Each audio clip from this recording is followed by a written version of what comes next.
More importantly, he knew what he was talking about. We're talking about America, that we're talking about America right now because, yeah, we're going through our Pluto return. Mm, We're dying. That's yeah. Pluto. It's like, I don't know, 230 something years to go all the way back around to where it was when the country was born, when the Constitution was signed. And that's a death rebirth process.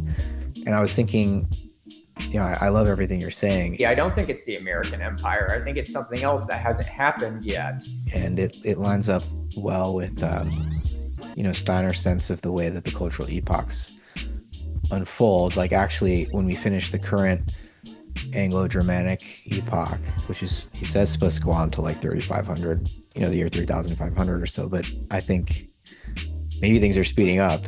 I always feel like things are speeding up, but that could be my own subjective perception, just getting older. But after that comes the Slavic epoch, the Russian epoch, basically. And that's not, that would be still 1,500 years from now, basically. And, you look at current events and we get so tied up in our single lifetimes as human beings. We have such a truncated vision of time because we're so body bound. We're so materialistic. We're so enclosed into our little sensory containers that we forget that, no, actually, we will be here again 2,000 years from now, reincarnated and living in a different cultural epoch. And so the Slavics and the Russians will have their time in a few thousand years. And so it's at such a deep unconscious level that this power is playing out that, we need to get real and see and think again in terms of multiple lifetimes and in terms of the unfolding of cultural epochs where, like, for now, NATO is large and in charge, and like the Anglo-American civilization seems to be in power. But the thing is, like, it's only a matter of time before America does collapse. American civilization, the United States, is moving into a dark age, perhaps. But the thing is that after the Slavic epoch, Steiner says around 5,700, then there's the American epoch.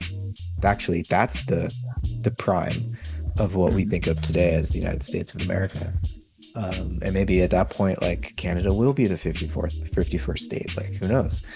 I feel split right down the middle. I am so American. I love this country so much. And it really pains me to see the country at war with itself like this right now. But it also feels so potent. We're in such a transformative moment. It's a powder keg. And like, there have been several times in the last couple of years where I thought, oh my God, it's going to blow up right now. And it kind of did, but it didn't fully, like, not to the level of 1860. But we're like, I can't help but feel like we're just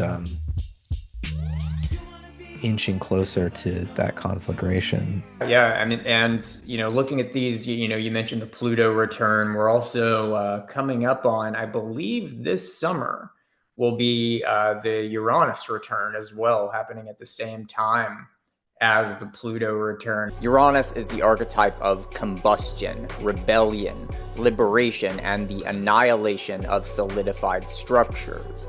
It is the process whereby inner tensions, frictions, or contradictions attempt to resolve themselves through explosive transformation, and the breakdown of established normalcy, the violent ingression of a celestial, transcendental realm into the mundane world, which has come to embody an order which stands in deep contradiction to the order or logos of that transcendental realm. And that's something that I've really been looking at and thinking about, like, what that could mean. Have you heard of the book the Fourth Turning? Mm-hmm.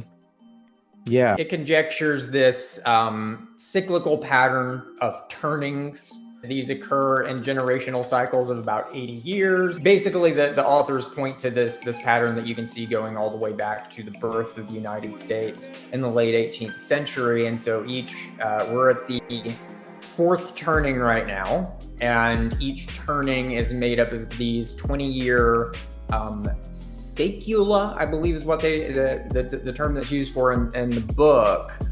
And these have their own kind of character. It's very similar to the way that Spengler is kind of taking this idea of a life cycle in terms of like spring, summer, fall, winter. So it's like that, but then compressed down into these 80-year periods.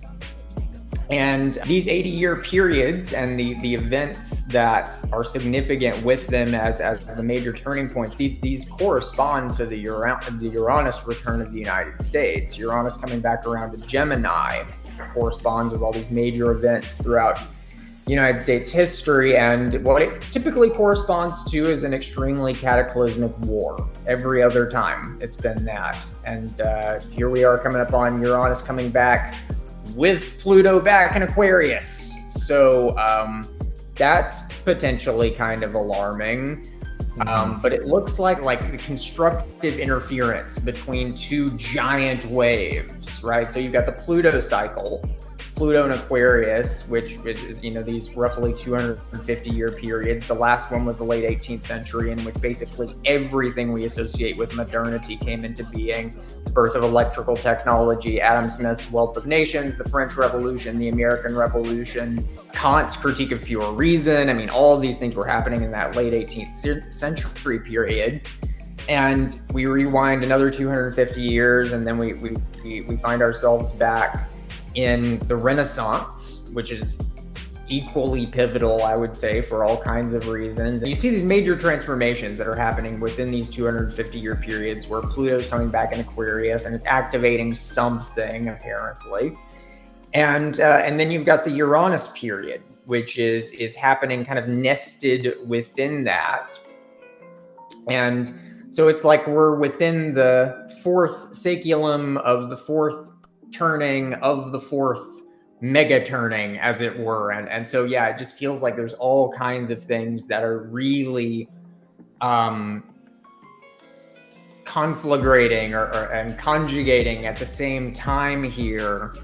And yeah, it's exciting, but it's also terrifying. I'm looking at Strauss and Howe's book here, The Fourth Turning, and how they talk about the last few generations. The prophets, which are the boomers, which are born after a crisis during a high. The nomads, or Gen X, which are born during an awakening. The heroes, or the millennials, born during an unraveling.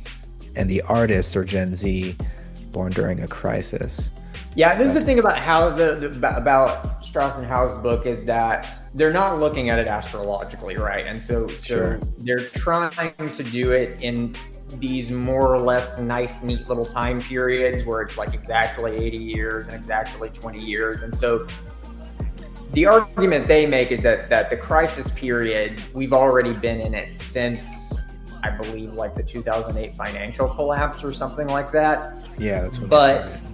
if you look at it astrologically instead, then they're missing some years every single cycle, basically. And the real crisis period, I think, has not started yet. It will start, if this plays out the way it has historically, it'll start this summer. Which, it would be lovely if I was wrong about that, but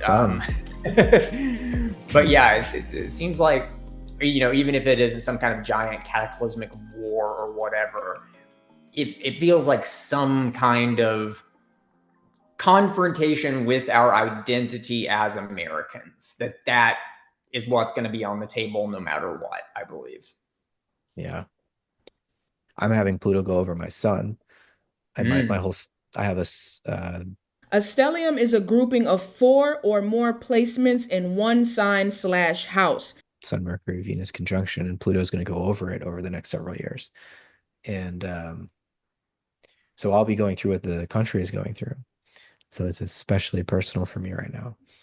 Yeah, And absolutely. I'm not purely negative about the direction that this country is heading right now. I feel like there is actually an opportunity for something new and fresh, but whether we can seize that moment remains to be seen. What do you think? Well, yeah, I think that talking about Trump here at the end is actually probably the best way to end this, because that is the new year that we're going to be ushering in, and it is probably good to really think about what that entails here.